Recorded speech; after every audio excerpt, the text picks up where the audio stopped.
bashege batondi na nzela misala ikeleve banda kongola banda kolela tilelo azolela boninyo leta azali monguna ya peuple te bango babonga peuple anyokwama bana na bango batanga na poto ya biso minerval babengana ombokoyo tokoloba balobi la capitale la plus sale du monde nemboka nanga Kinshasa motema pasi na leli makondi bosala peuple azosenga nini RDC mboka etonda kita mboka etonda cuivre mboka etonda ba genre nyonso tu ya ba minéraux ba mboka population kino lelo yo akomituna pourquoi vie sociale ezali bongo assuré te pourquoi lelo yo population ana azana difficulté ya kolia malamu population ana akomituna lelo yo pourquoi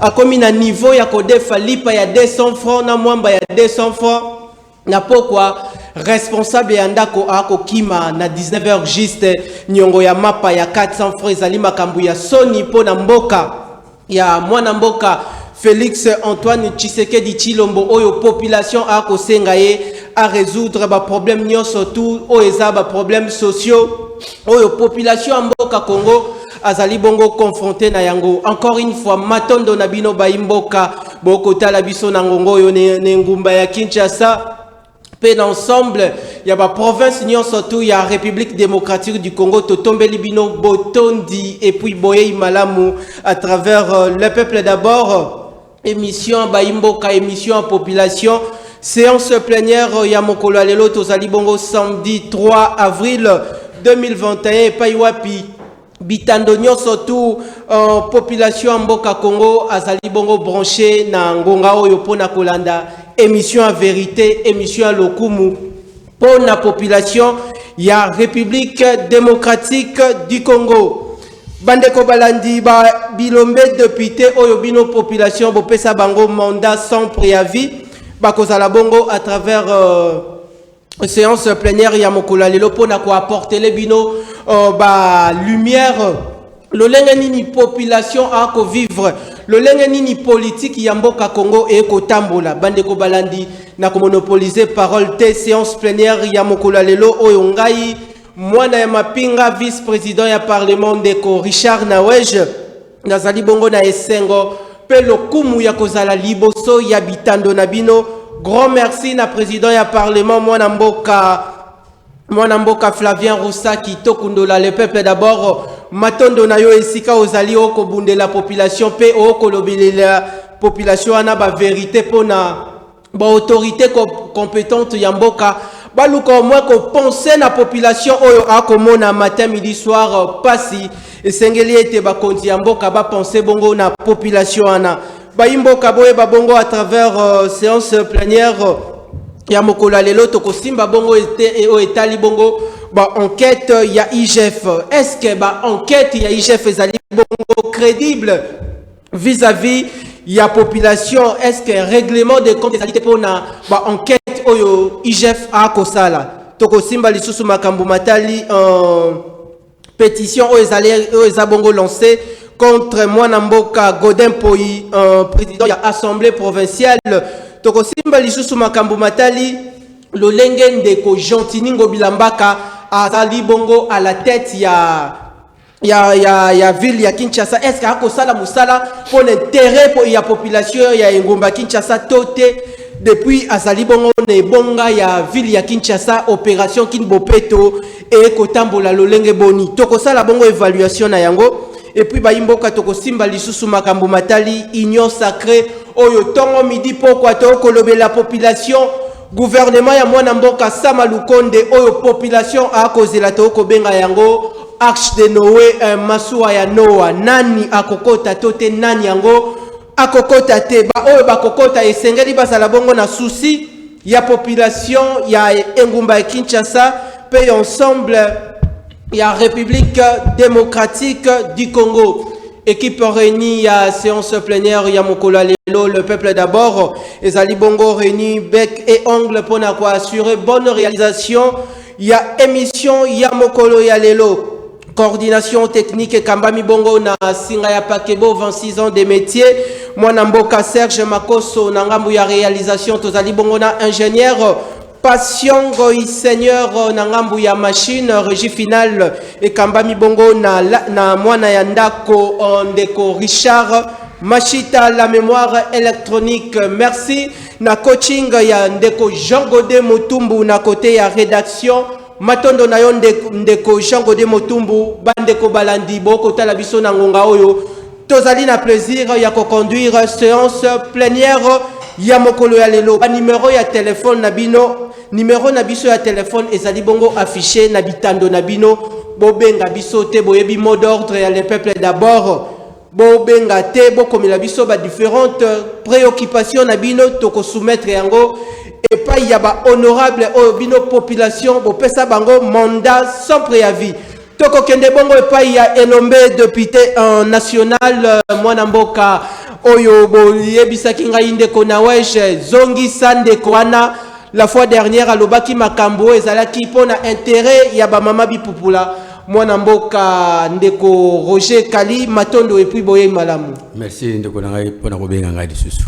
Matondo na yo honorable tokoki mambango bongo et pas il y a honorable Bruno Mimenga wazali bongo communicateur na kati ya lingomba politique nouvelle élan o ekambami bongo na président national Adolphe Muzitu Mfumuti mwana mboka matondo boye malamu.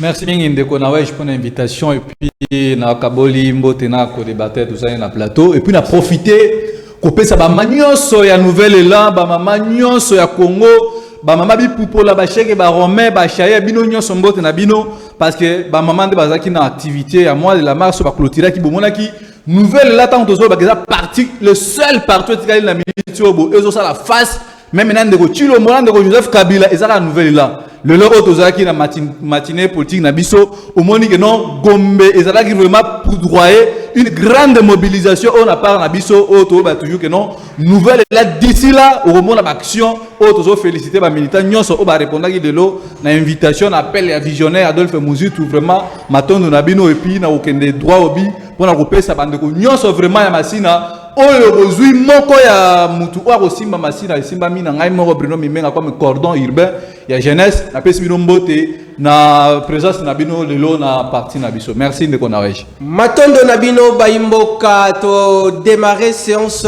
plénière ya mokolo lelo tozali bongo samedi 3 avril 2021 matondo na bana nyonso tu ya ba mapinga basi nyonso tu ya ba soda basi nyonso tu ya ba policier et puis population mobimba ya Congo o basali bongo devant bitando na ba terrasse na ba zone de détachement na ba boutique d'habillement na ba terrasse na bandako na bino bisika bozali et puis boko tala biso na ngonga oyo na ba bureau matondo na bino to démarrer séance plénière na ba honorable député oyo bino population bo pesa bango mandat sans préavis toko kende bongo pa ya ndeko Roger Kali le loyo IGF a déclenché qui déjà ba enquête naie ako talela bongo banani yango bazali ba miyibi ya mboka banani yango ba ko buka bongo kesi ya l'état yango wana IGF aza ko enquêter pona misolo wana ezonga bongo na kesi ya l'état mais ko tala depuis IGF abandi a déclenché qui bongo ba démarche naie ba enquête naie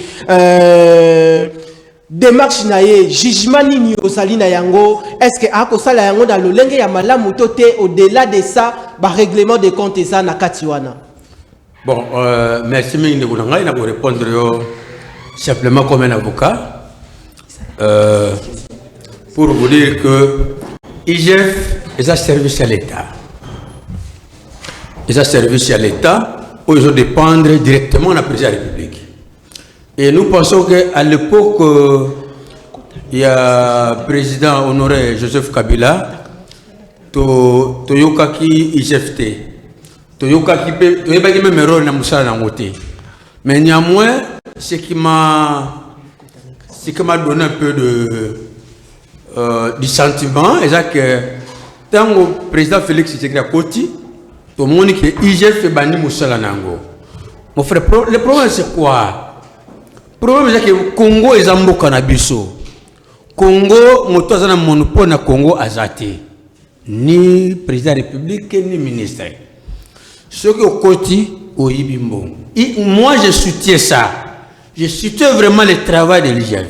Mais ozo soutenir démarche ya IGF bande kwebele bazali awa na Ngumba Kinshasa pe awa na RDC mobimba ba koloba ete IGF azali bongo manipuler zali na bande ko oyo ba ko tindika IGF kanga mutuboye landela mutuboye. Est-ce que lelo population akoki ko croire na ba démarche nyo surtout tote ba enquête nyo surtout oji IGF azo sala pona ba oyo ba bazoyi ba misolo ya l'état esonga bongo na libenga ya l'état. Papa, IGF a quand même ça, c'est une mauvaise interprétation.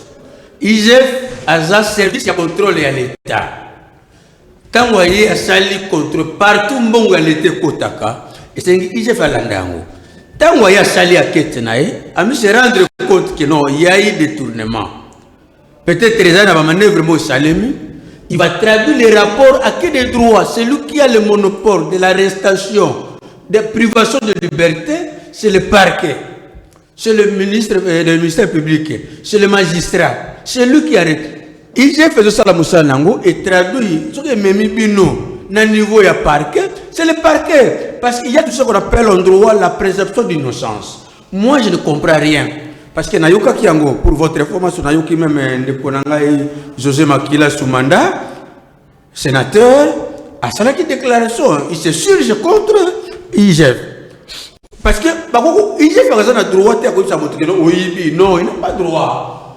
C'est le jugement. Ça dit, à comme un rapport devant le parquet va traduire le monsieur devant le juge, devant le juge. C'est le juge qui va constater s'il y a des détournement ou pas. Mais ce n'est pas IGF de constater. Mais néanmoins, à mon égard, moi, j'encourage encore l'IGF et qu'il nous là. Parce qu'il y a eu des détournements qui continuent. Maintenant, honorable Bruno Mimenga, quelque part aussi, il y a deux contextes na makambo matali IGF. IGF a kosala bongo ba enquête pour na kosala rapport na na contrôle a kosala. Mais de l'autre côté, il y a aussi application ya justice wana. Musala justice a kosala likolo ya dossier oyo IGF sala ki rapport. Le côté la musalo IGF a kosala tosimana no angle ya makambo matali EPST. Lolenge IGF sala ki musala makambo matali EPST na ndenge tomoni ndeko de long campagne na ndeko Jamba Kaombo bazali bongo condamné à 20 ans de prison et travaux forcés. Ba observation ni yo sala ki tout au long ya déroulement ya procès avant to ya na angle ya IGF. Merci mingi ndeko na wesh. Au moniteur on demanda koloba awa kenonde ko Félix monsieur Chilombo azana ba discours moko populariste. Nyoso osomona ndeko Chilombo azo sala wana ezaki jalelo.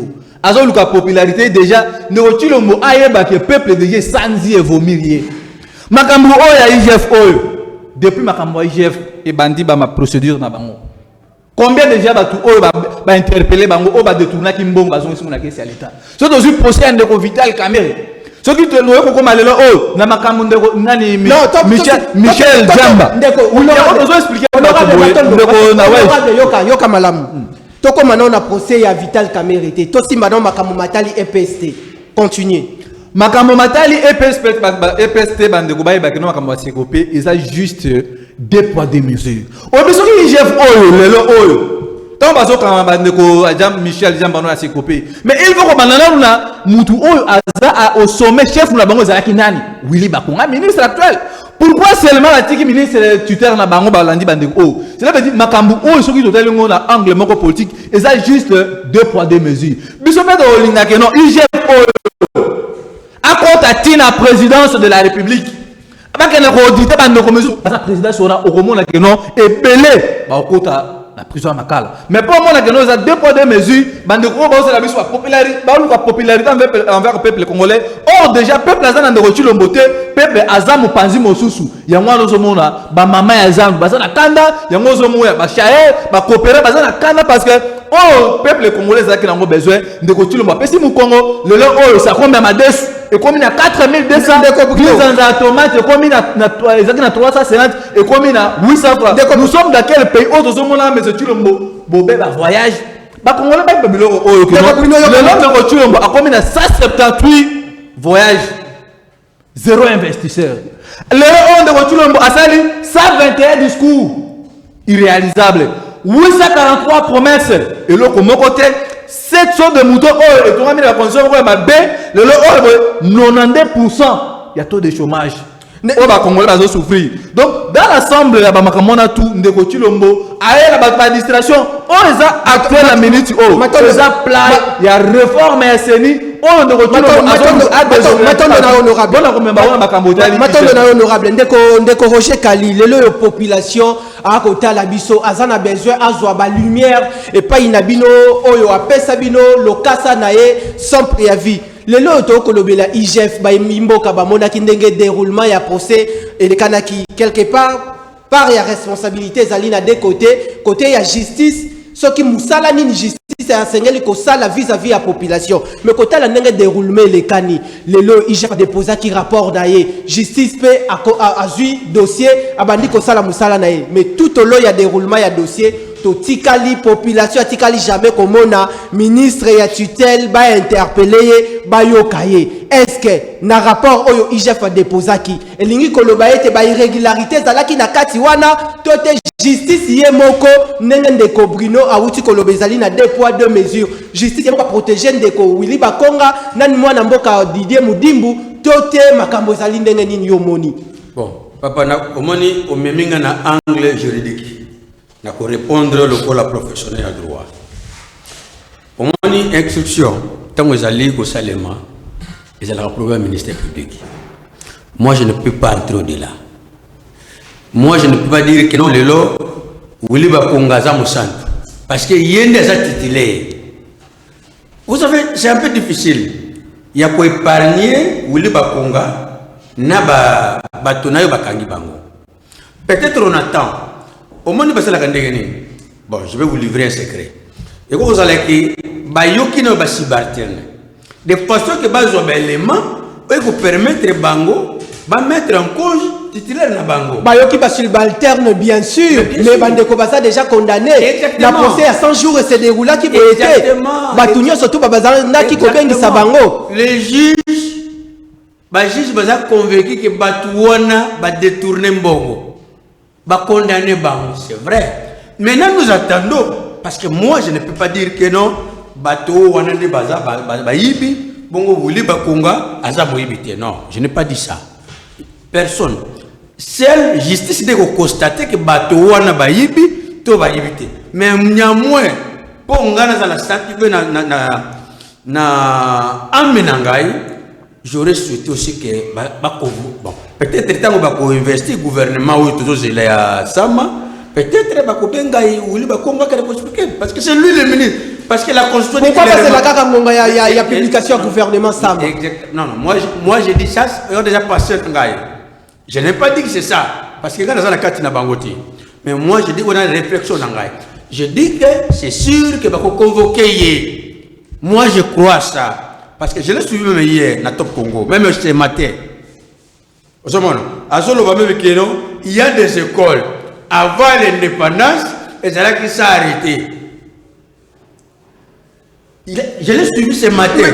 Mendeko nakatiote na manière manaza ko apprendre yo il y a bauta ki bongo ko fungola bongo procès pour na ba cadre kaka ya EPST oyo déjà ba sala ki création ya ba école fictive au mona teke makambo oyo ya enseignement oyo il y a à boire et à manger on dirait rapport oyo IGF a déposé qui on dirait que ndaki nango na sukate yango to koloba awa ndenge bandeko bauta ki kokomela biso balobi quelque part et c'est la justice wana asala musala na lelo bandeko ba ko s'inquiéter est-ce que justice congolaise lelo yo vis-à-vis la population et zali distributive pour la population surtout toute justice wana zali kaka pona catégorie moko boye batu mususu batsaka bango maboko papa problème na yebsa ki yo merci d'abord nalingina profiter la salut de Kourama parce qu'il y a plus de qui a qui était. Il y a moins de plus de mot. Nalingina biso le komoko.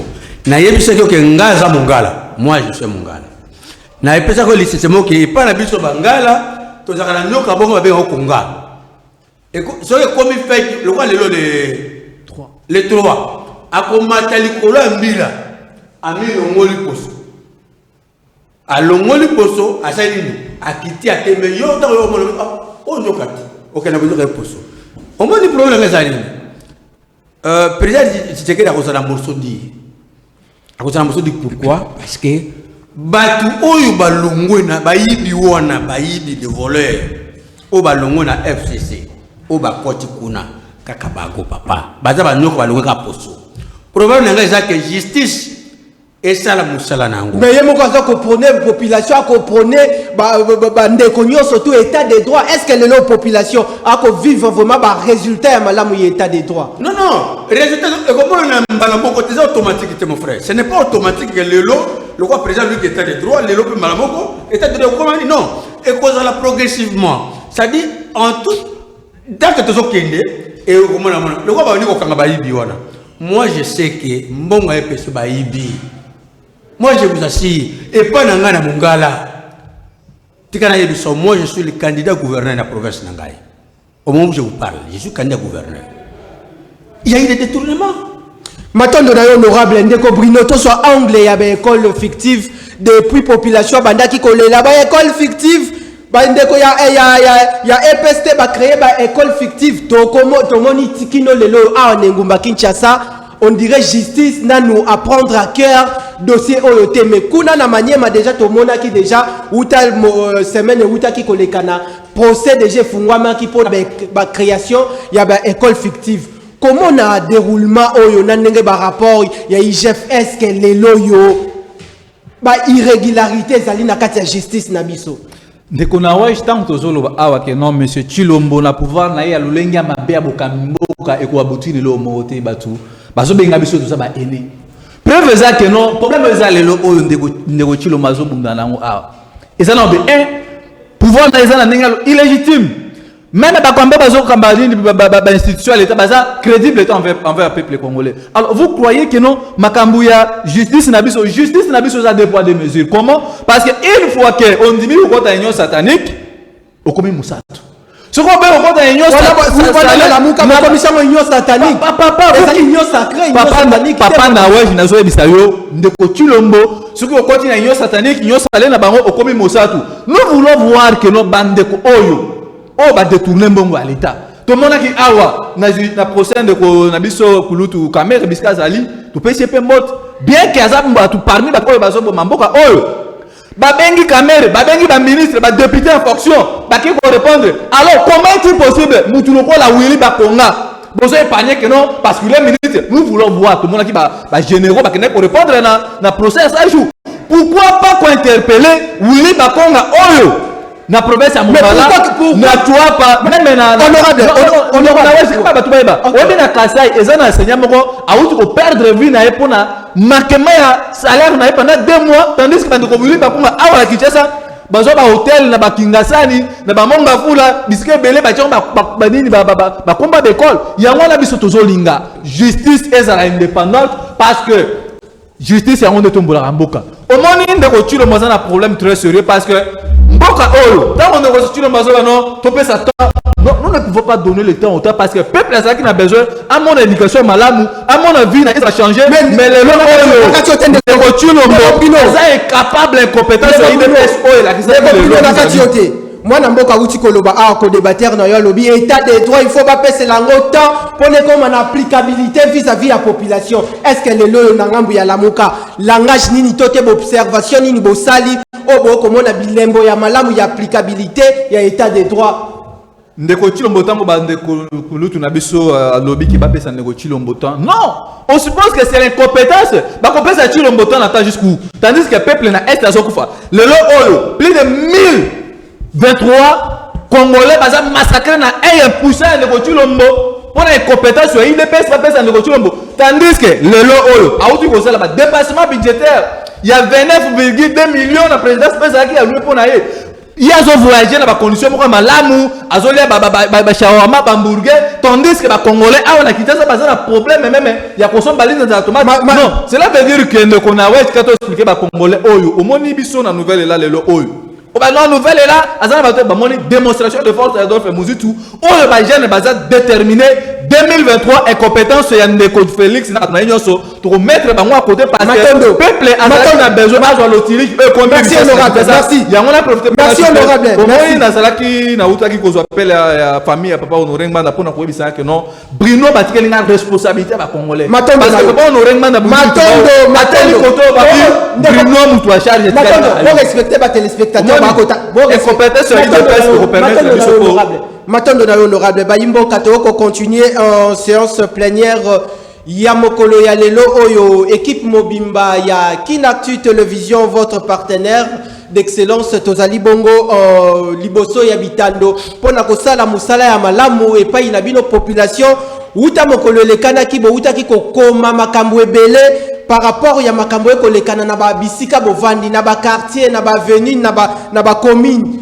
Émission Oyo le peuple d'abord ezali émission abino population émission ababola et pas iwapi mwana mboka André Maboucha Lumanisha ndenga za ko accompagner ndeko Félix Antoine Tshisekedi Tshilombo alobi chaîne Oyo ezali chaîne ya population bandeko balandi ezali chaîne ya tendance te bandeko soki okokoma message na yo explicité biso lolenge okokoma message kofinga ba honorable te parce que bino mutu population bopesa bango mandat sans préavis kofinga pe ba konzi ya mboka te parce que sengeli na population asambela pona ba konzi ya mboka ba sala musala ya malamu pona intérêt na bino population toke bongo epai komela biso juste un message tokotanga yango honorable Roger Kali lelo yo bandeko ba kozela bongo Arche de Noé gouvernement ya mwana mboka Sama Lukonde mais na moment oyo tokoloba on dirait toko vivre na mboka na deux ministres deux premiers ministres mwana mboka Sylvestre Ilunga Ilukamba oyo akozela kino lelo yo remise reprise na mwana mboka Sama Lukonde o pasali actuel premier ministre comment na makambo wana nyoso tundenge ekolekana l'état lelo yo ako engager ba dépenses belete est-ce que misolo ko kende belete pourquoi union sacré kino lelo yo ils a toujours ko traîner. Bon, en tout cas, merci de Konangai pour la Moutuna Nayo. Même Ngai Moko na solo devant on a frustré parce que je ne comprends rien. Soit tozanago, tozolinga to bimbisa gouvernement ou tal. Parce que je ne comprends rien. Pour Ngai, moi je suis frustré de tant que Essengi avant président a déclaré fait la coalition FCC cash, il fallait prévenir déjà que non après il y a un autre salaire. Bah nommé premier ministre Lelo, et comme gouvernement, ils ont bimaté, comme blocage, bah sengi boye, oh non, il dépense, oh non. Alors, maintenant, nous comprenons, moi personnellement, en tout cas, n'a évité et l'eau nous ont bloqué. Là, je dis, c'est mais je suis frustré, je ne suis pas d'accord avec cette façon de travailler, parce qu'ils ont bloqué Mboka, nous devons aller de l'avant. Je vous ai dit ici, moi je suis candidat gouverneur, la province de Nangala, mais qui va notifier la CENI? C'est le ministre de l'Intérieur. Ce n'est pas le ministre de l'Intérieur sortant. Et c'est le ministre de l'Intérieur a notifié CENI pour organiser les élections pour que nous dirigeons la province de Nangala. Alors maintenant, on ne sait pas qu'est-ce qui bloque. Alors, ndeko Roger, tout kalaka na contexte ya justice. Le gouvernement ya Ilukamba ezali bongo sortant, bandeko ba kozela ya Sama Lukonde et Kota. Mais esengeli justice peut a audité gouvernement ya mwana mboka Sama mwana mboka Sylvestre Ilunga Ilukamba. Est-ce que zali makanisa malamu parce que na ba réseaux sociaux tolingi gouvernement ya mwana mboka Sylvestre Ilunga Ilukamba ezala audité. Est-ce que Zalim Makanissa Malam? C'est tout à fait normal, c'est correct mon frère. Moi je ne comprends rien. Yo Zumbo à l'État. Ce que boy ba auditer yo, au boy ba lobela yo, au boy ba critiquer yo, qui n'est pas comme ça va passer. Même attention aux passer.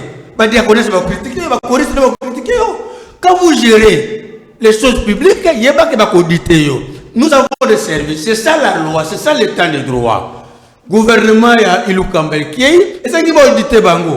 Bateau ba yibimbongo, bateau ba zuimbongo. Ba auditer bango. Moi je soutiens ça. Ngana ça pour un fanatisme ti. Moi je suis pour ngana ça limuto na ça cohérent. Je suis dans la logique de la population. Matondo na honorable mwana mboka honorable Kanu Ilenda uti kokota bongo na plateau ya à travers séance plénière na biso ya mokolo lelo mwana mboka Ilenda boye malamu matondo na yo encore une fois matondo na yo ndeko na wesh na pesi pe matondo na ba co-débatteur na ngai na pesi pe matondo na bébé na biso mwana ngai ilenda nkanu Joël wa kolanda biso sikoyo na pesi matondo na ba kongomani nyonso ba kolanda biso sur toute l'étendue de la République démocratique du Congo na bosen pété ba diaspora o ba ko bunda pe po na libération ya mboka na biso poete état de droit vendre solo poete richesse o nzamba pesi biso na mboka o ezala bénéfique na congolais nyonso place azali à se sentir que azali na mboka na ye donc nzambe tika ete abatela biso pe makam autre sola awa eleka na ndenge ya lomemia na ndenge ya respect ya kotosa mboka na biso ya kotosa pe bakonzi na biso o bazali wana malgré tout bazali illégitime mais bazali parce que pouvoir uitaka epai ya nzambe nde mutachaka mutu. Merci mwana mboka. Lelo yo gouvernement ya mwana mboka Sylvestre Ilunga Ilukamba esengeli bongo ebima. Kota la démarche toté musalo justice na biso congolaise et kosala yango depuis intronisation ya mwana mboka Félix Antoine Tshisekedi Tshilombo aza toujours ko prôner na population nyonso to na mutu nyonso tu oyo akosala musala nyonso tu état de droit et sengeli congolais nyonso tu à vivre bongo justice équitable. Est-ce que lolenge nini tote observation nini oko sala likolo ya justice na biso vis-à-vis ya ba procès nyonso tu oto komona e kolekana na mboka observation na yo ezali balobaka justice nde tombola ka mboka en tout cas ngai depuis même belge azala ti lelo na saka toujours confiance na justice na biso ezali nde batu wana omoni o lelo ndeko na ngai Tshilombo ko sala ezali ba o babenga ngo des fanfarons donc c'est-à-dire bako sala bako piolola tandis que na kati na bango moso babiba auditer bango omona ete bazali na makambo ya mabe tandis que biso tokolinga justice oyo kozala netre justice oyo kozala indépendant justice oyo kozala ote mutu nyonso a reprofiter na moto boy justice oyo ya chasse aux sorcières to boy justice oyo ya double vitesse to boy justice wana kastolingi justice ya solo donc to boy peke justice na chose ala instrumentalisé pa ya ba politique lokola bango ba na pouvoir ba profiter na yango po te ba faire nuire baninga tandis que tolingi justice oyo za pena indépendant et ça la musana yango ya solo donc biso na kati ya USCD Union des ethnies du Congo to pesa confiance na biso na justice na biso po te justice ndemu te tombola kambo lelo ba ko débatteur na yo na kati ya plateau ba kolobela ete avant gouvernement ya mwana mboka Sylvestre Ilunga Ilukamba ekende po ete za la bongo remplacer na oyo ya mwana mboka Sama Lukonde oyo congolais nyonso tu a cause la bongo Arche de Noé esengeli na gouvernement ya mwana mboka Sylvestre Ilunga Ilukamba et za la bongo audité. Est-ce que question mususu deuxième question est-ce que na kati ya gouvernement ya mwana mboka Sylvestre Ilunga Ilukamba ezali na ba ministre oyo basala ki musala ya mabe to te ezali na ba ministre oyo ba accompagner ki action gouvernementale ya mwana mboka Félix Antoine Tshisekedi Tshilombo ndenge apesa ki go na musala na ministre nyonso to alanda ki bongo nzela wana en tout cas omoni lelo nde tokoloba to ezali perte monene mboka na biso ko sala parce que toko futa des premiers ministres. Donc, Premier ministre Oyo Ndeko Papa Pepe Ilukamba a bénéficié de droit nyonso au Premier ministre Azwa. Pe tonton Sama a bénéficié de droit nyonso Oyo Premier ministre Azwa. Donc, au moment où biloko wana yango moni na salaki tuna kuta na tonton Sama to solanaye parce que na apporté un petit soutien na ngama na kutana na été na kutana na batu mususu ba ebisinga ke na patienter lelo na butu ulobi gouvernement ko bima gouvernement na bima au plus vite possible poete emeka kosunga mboka na biso parce que tozali na souffrance talatine ete nga biso to lobaka yango d'ailleurs lobby na zali na point de prince ona ko sala na bino pe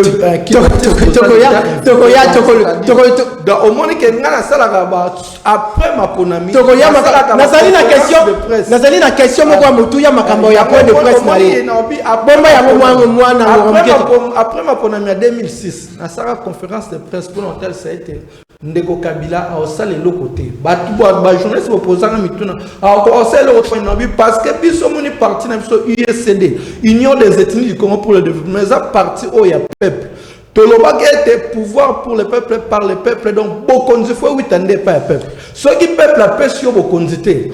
Pabiso ceux qui peuple la paix sur bokonzité. Lokonini boroba parce que wa kolo bangana gagné, wa kolo bangana gagné, mais lokonini ko laksa été muto a gagné. Matondo na yo laksa ceux qui loko laksa muto a gagné. Matondo na yo honorable Ilenda. Force na yo oko sale lokoté. Matondo en 2006 Kabila sale lokoté. Matondo 2012 a sale lokoté. Matondo Lelo Félix Saye, Azab Lelo Félix Saye. Foufou koleka kutu ndeko Kabila. Ako sale le côté donc. Merci honorable. Merci. Donc au moni que Kabila apona ki muto aza plus. Na moni siko komi ko yanduka. Okomi déjà ko yanduka. Matondo. Apona ki muto aza plus. Matondo. Oh ko sala o ya sale. Honorable Tozo Maloba. Soga acha ta shada. Tozo Maloba. Tozo Maloba honorable. Tozo Maloba. Tozo Maloba honorable. Tozo Maloba. Tozo ko pesa mawa. Obandi ko yanduka. Tozo Maloba. Ezali. Mwana moka Tozo Maloba. Matondo.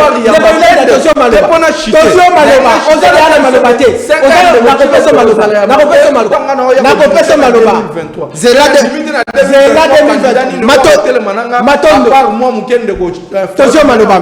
Merci Tozo Maloba. Ndeko Bruno Mimenga lelo toko simba bongo makambo matali pétition eza bongo lancé et pas ya mwana mboka Godin Poi lelo yo kaka ba honorable wana ba député provincial wana ba komi ko telemela elombe ya assemblée provinciale mwana mboka Godin Poi. Est-ce que kota la makambo ndenge ko kende? Est-ce que elombe mobali Godin Poi akoko isama? Merci mingi ndeko Nawej. Moni biso nouvel élan président nouvel élan président Adolphe Muzi tout ça bâtiment tout ça un pays rationnel batu oyo lobé la population a besoin lobé les Congolais ba mabi pupola ba mama ya zandu bandeko ba Congolais bisika nyonso bozali ba diaspora baye ba kenon le 10 avril oyo président Adolphe Muzi azozwa bendele ya lamuka azosimba ma parti na le 10 to sepa ba militaire na biso belé ya lamuka bozala na pona omona parce que bandeko miso ba comme na bétation bakendaki na bazala malade ya coronavirus kuna baki kuna bache ba karaté bali ngazo nga retour pusana motuna na biso pusana motuna la muka bazala placer parce que bazala déjà contaminé to so banga keno ba ko contaminer biso na kati ya nouvelle elana décidé ya ngwana to bi le 10 avril nyonso azala la mona ndenge ni Adolphe Muzitu akamba la muka concernant makambu ya ndeko Godin Poi ndeko Chatini Ngobila bande nebisa bino ala keno mukebai abake na nyo satanique na bisi mukebai ko kende kunati yango moni papa honorable Bruno il faut sa place wana kosala pétition contre nani de pasteur Godin Poi odi ba Godin Poi wana ba kino il faut pas comprendre que ba pasteur Godin Poi oyo ba pesa ba ngo chasse parce que par intimidation elle a biso une personne qui a plus de 12 diplômes et doctorat tomi tuna ba kino ba même mutu atanga quand abana otanga na butu ba minuit na ba 7h du matin nani yango moni to diplôme oyo ya doctorat oyo ndeko Godin Poi président de l'Assemblée provinciale au hasard nango comment est-ce que 12 diplômes de doctorat mais Aza est capable yena de Chatini Ngobila ya ko sala ba loi moko pona ba kinwa ya ko sala ba loi malamu pona ko urbaniser ville province ya Kinshasa ayei kaka na nzela oyo akomi satellite malete ya de Chatini Ngobila aposani même kazaka na ya pasteur ba kinwa bazo kufa na nzala Kinshasa komi salité na uti ko le mukwana na banda liboso église na ye de Chatini ndeko Godin Poi azuba tuki moko atie wana na lobi mais ndeko Chatini Ngobila muto 12 diplômes ya doctorat mais ndeko comment ça soni boyo honorable biso na nouvel élan tant tozoya na élection à 2023 et ko formalité pourtant tozoya ko benga ba mukebai na ba Godin Poi oyo na ba ndeko Chatini Ngobila parce que assemblée provinciale esimba mina Chatini Ngobila ndeko Godin Poi azane juste mutu o azo exécuter pas même na gauche ça voilà le comité ndeko Bruno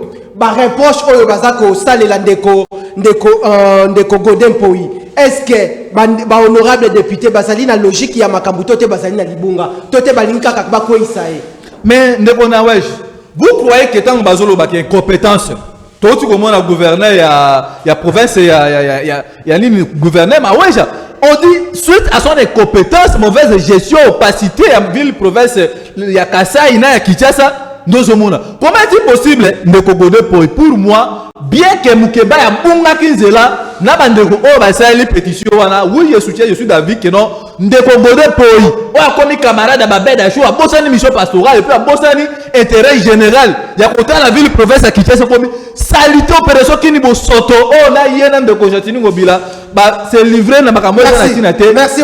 D'accord. Et puis je soutiens ba député wana. Basa la moi na conscience parce que tous on a besoin de basa compétent. To boy ba to ba ko la mission ba intimidation ba diplôme ba doctorat on a ba sur terrain et so produit le. Merci honorable. Il y a wana biso nouvelle là. Tozana constance na biso parce que ba biloko on se ba distraction. Matondo na question baloba. Réforme priorité parce que le peuple congolais en 2023 les lignes rouges on retire le Matondo na honorable ndeko Roger Kali lelo yo depuis intronisation à la tête ya ville ya Kinshasa ndeko Gentini Ngobila utaka bongo ko lancer et puis avec ça bongo na mboka Félix Antoine Tshisekedi Tshilombo aya bongo ko zaladongo ko assister na go toté lancement ya opération Kinbopeto. Opération Kinbopeto zalaki bongo makanisi ya malamu pona ko assainir engumba ya Kinshasa pona et retrouver encore une fois robe na yango o zalaki bongo perdu depuis ba année belé.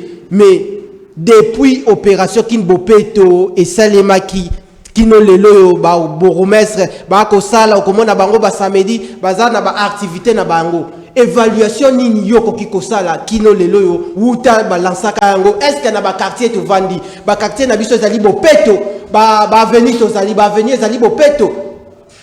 Bon, en tout cas merci na lingina epso que ngana profiter micro na yo pona epso que non lelo président Jean-Marc Kaboul a quitté le Nandanu. Je vous avais dit la fois passée que ngana fana Nandanu na quartier Ndanu na localité biso dige bukanaki mandi le côté là biso to perdre biloko nyonso.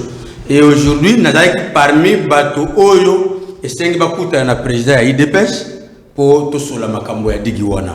Dommage que tango bengi ngai nazalaki na choix. Je préférais na répondre na ba milliers de Congolais. Hier na koyeba ndeni na kokena na Rwanda dans bureau na kukuta na ye.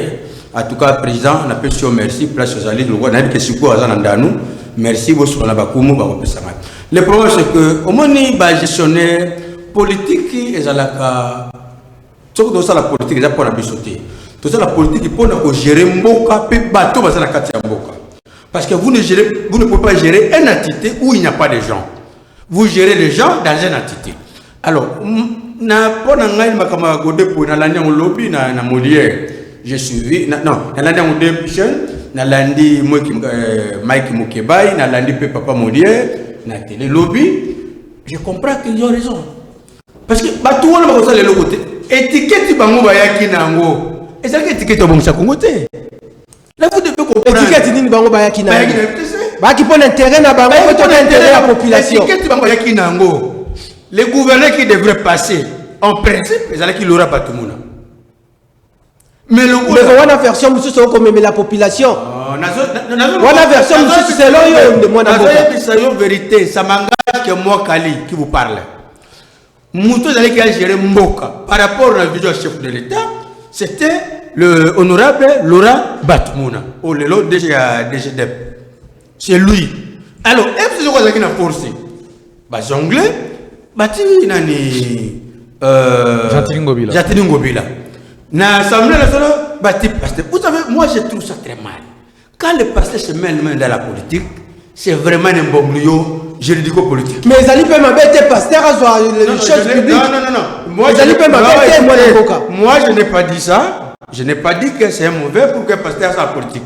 Mais pour Nanga, c'est un constant que c'est un bon lieu juridico-politique. Alors, pour ça, Motuna n'a biso kino siko yo répondre l'évaluation ya bilembo ya malamu ya Ngobila n'a pas répondu na besoin ya peuple congolais ya Kinois. Moi je suis Kinois parce que j'habite à Kinois, malgré les villageois na bota na mboka.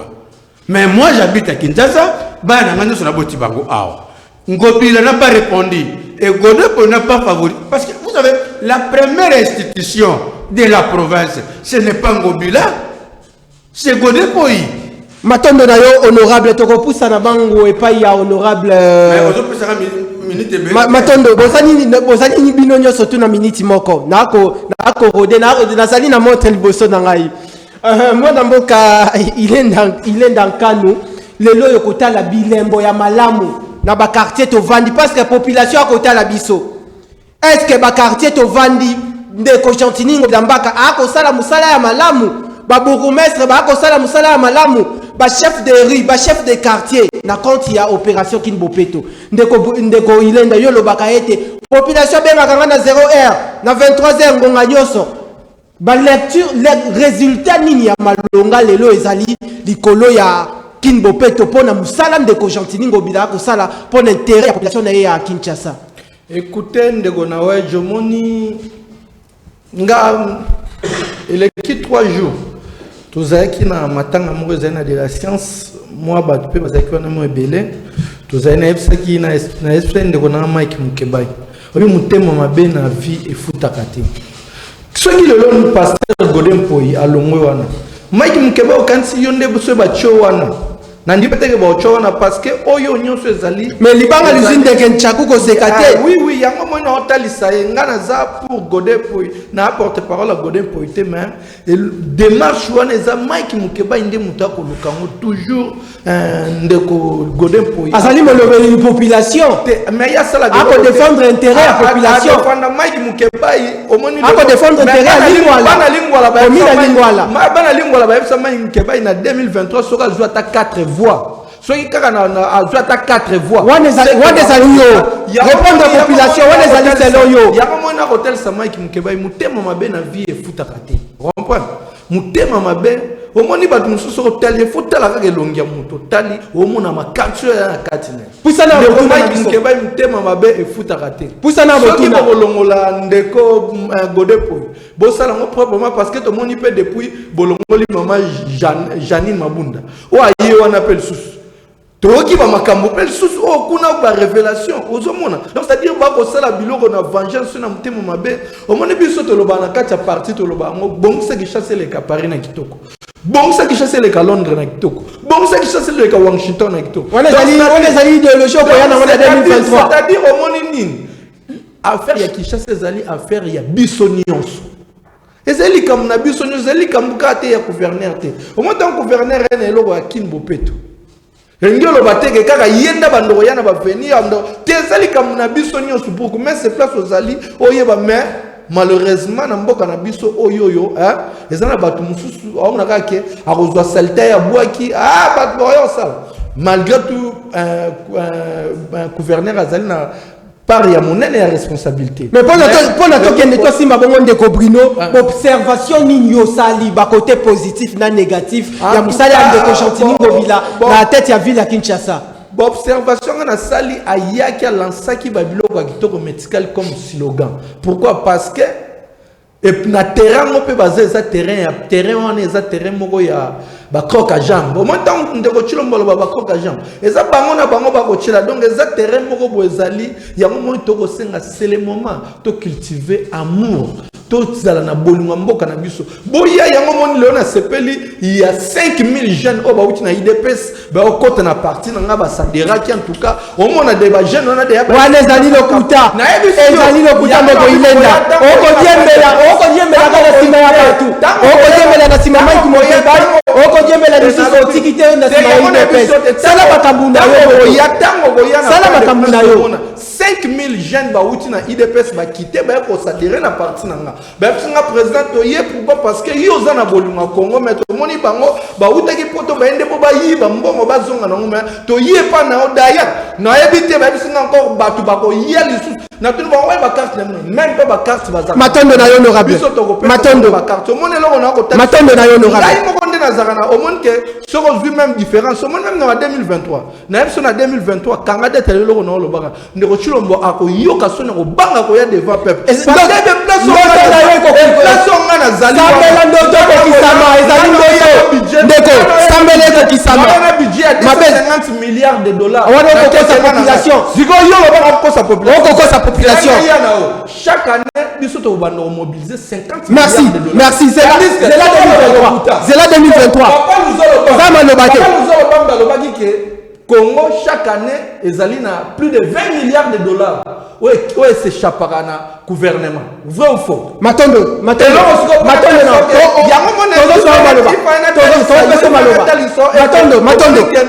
de koyenda mboka na malobate. On l'a lié à 3 fois par jour. Na koya pote. On s'en ici na malobate honorable. $15,000. On na malobate.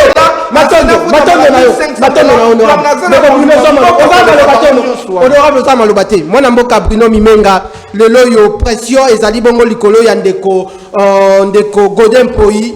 Moi na mboka Gentiningo Bilato kotala ndenge population pe akotala le lenge nini akokumbe la ville ya Kinshasa population yebi soki ba résultats za malamu pona kin bo peto tote ba résultats za le lenge boni. Tosimba dernier virage, Tosimba makambo matali représentativité ya ba femme nakati ya bandeko basi nakati ya gouvernement ya union sacrée et puis ya jeunesse. Lelo tomoni et tout luku ya basi batambolaki à travers ville ya Kinshasa pona uta liboso ya palais du peuple kino ko kende na point de chute na palais de la nation ba ko senga bongo ete gouvernement ya Sama Lukonde basi bazala bongo représenter lelo yo tokotala.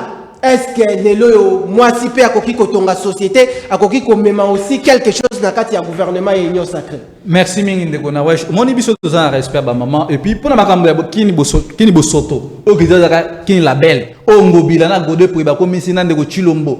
O balasa ndeko Chilombo nzumu na bandale pa chatini ngobila. Le peuple d'abord et comme le peuple dehors, les immeubles d'abord.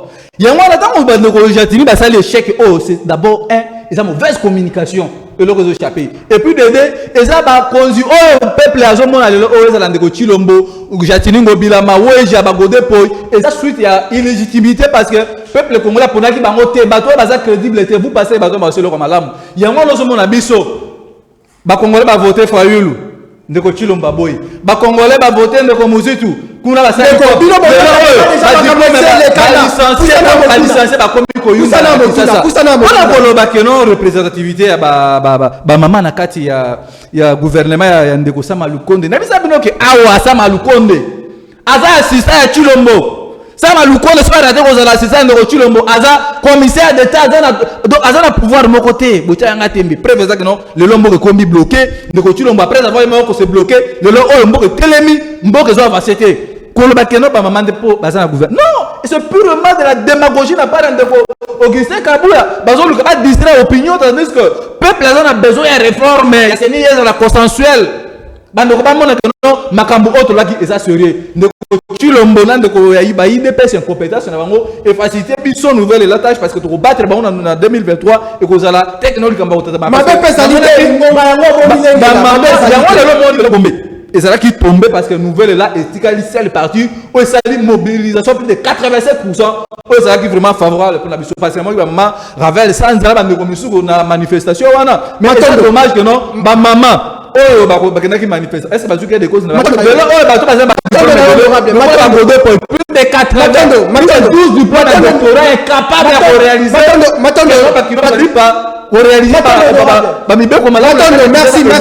Merci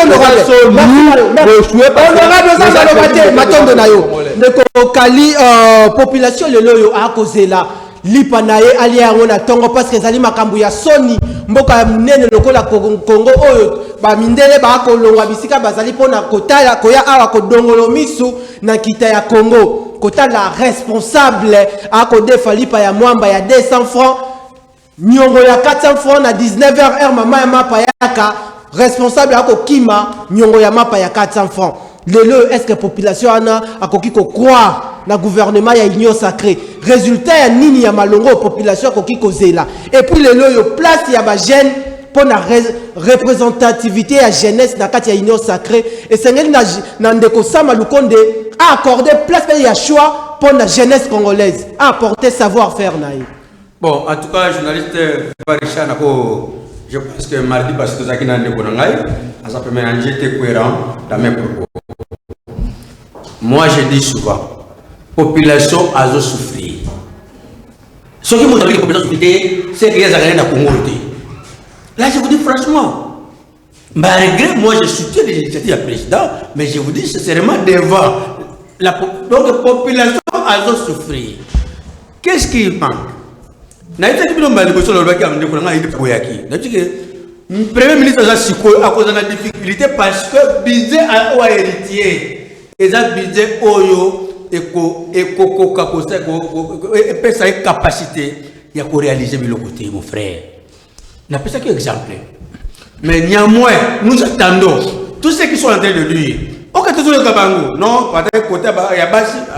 Mais alors que vraie version, c'est là que non, il dépêche ma personne, oui, poste ministériel, mais parce que chaque 85 personnes. Non, comme déjà na souka, mais représentativité à jeunesse na 30 secondes. Non, mais nous attendons. Ok, moi je souhaite que ça m'a le compte. On a le même âge, non? 43 ans. On a le même âge, non? On a se fait que hier, à dépendre de ce bagène. Donc, le ministre on n'a pas le ministre au bagène de l'Okolabissou et qu'on a malade, que âge de la biso va pas avoir une ménopause politique, bah, il y a une catégorie. Maintenant, il est dans 30 secondes, jeunesse, de l'heure que c'est la nini na gouvernement et nous sacré par na représentativité. En tout cas, jeunesse congolaise, oyo déjà, parce que on a my God, na boy Sabino était le 15 toza la sous boya, to na go beng ça va congolais, to go ye belé, batu nyonso parce que on a my God, le 15 avril, to go ye belé, tina ndaba chilombo, azong slabino bambongo na bino. Donc dès to bandi babilo le 15 to bandi penande makamba réclamer, mbongo na bino my God oba eskoka. Jeunesse congolaise bazan eloko ozelaté pa ndeko sama po akosala eloko mongote. Jeunesse congolaise bako zelanga na ya pote na pesa bango misala jeunesse congolaise bako zela mutu o jeunesse congolaise bako zela zende ngai. A part ngai congolaise na mutu bako zelate bango tu ba ki pona ko la peuple congolais ba ki pona ko souffrir pour ça